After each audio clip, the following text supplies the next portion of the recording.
Welcome po muli sa aking kusina. Sa gabi pong ito, magluluto po tayo ng ginisang ampalaya with shrimp and egg. Ito po ang ating mga ingredients. Para po sa panggisa, meron po tayong kamatis, sibuyas, bawang, ang atin pong hipon, at syempre po ang ating ampalaya at itlog. Gagamit din po tayo ng ground black pepper at patis para panlasa. Ayan po, simulan na po natin ang pagluluto. Sisimulan na po natin yung mag-isa. Ayan. Pwede na pong lagyan ng mantika dahil mainit na po ang kawali.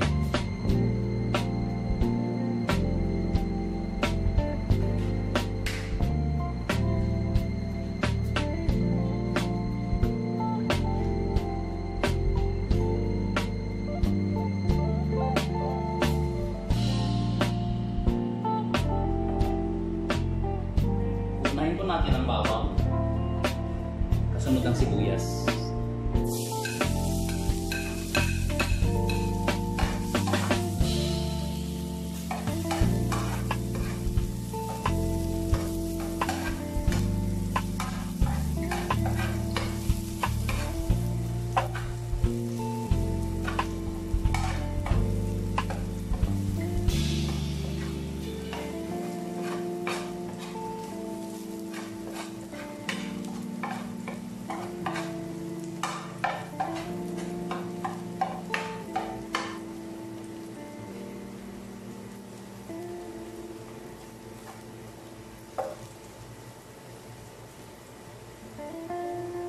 Sunod natin ang sibuyas pagka naging golden brown na po ang bawang.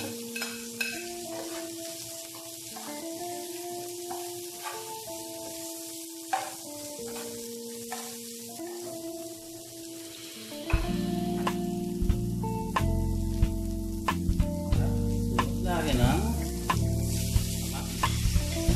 maraming kamatis.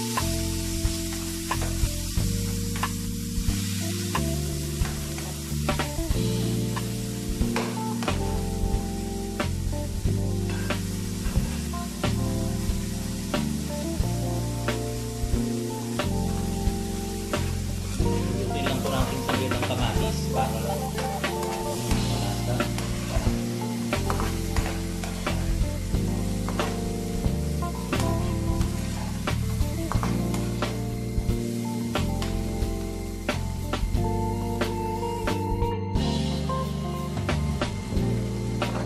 Hayaan lang po nating maluto yung kamatis. At pag malambot na, susunod na nating igisa yung hipon.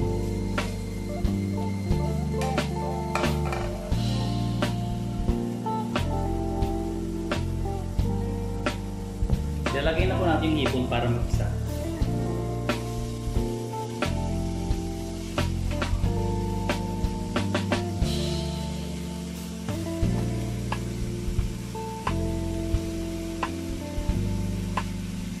Napakaraming hipon pa nitong bidrin yung kasama ko.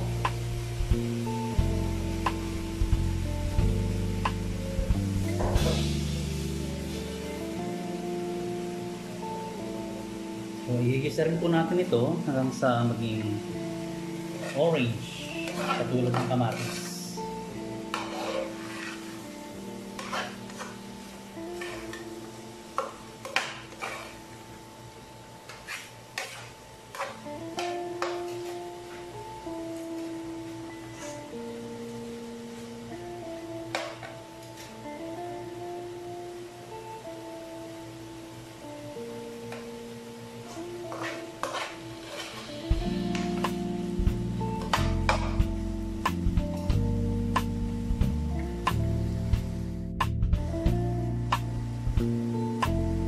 Kung mapapansin nyo po, nagsasabaw na po dahil sa katas ng ipon at ng kamatis. So, pwede na po natin ilagay ang ampalaya.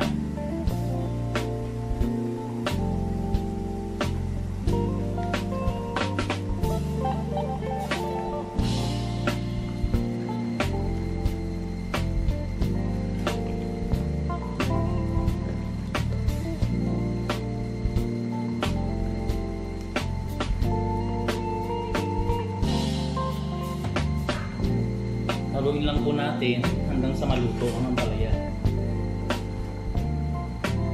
Parang ginigisa rin po natin siya.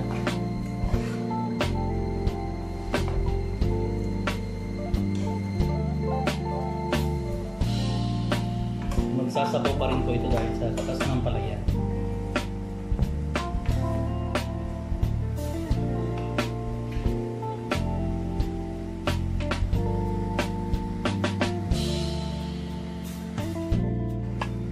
Sa pagkakataon po ito, pwede na po nating timplahan ng patis, konting patis lang po, at ng ground black pepper.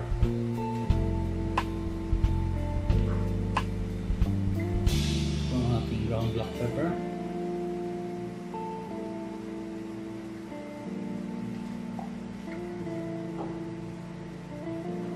At ng konting patis.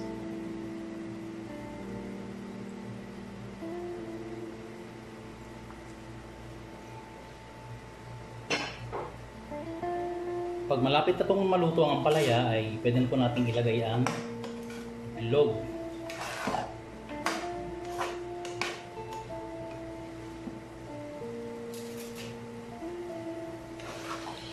Yan, at naluluto na po ang ampalaya.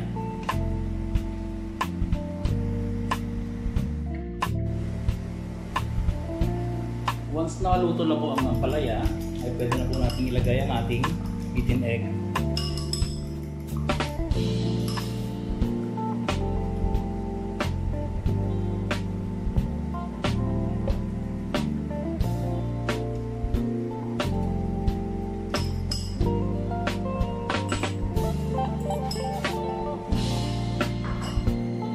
Haluin lang natin dahil maluluto na po yung itlog.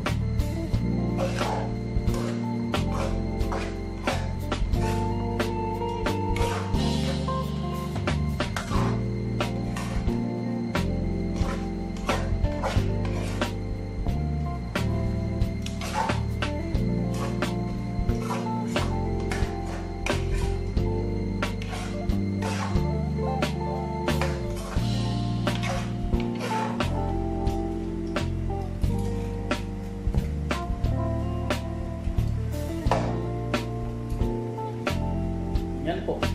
Ito na po ang ating ginisang ampalaya with shrimp and egg. Ilipat lang po natin sa isang serving dish or serving bowl at tara, kain na po tayo. Salamat po!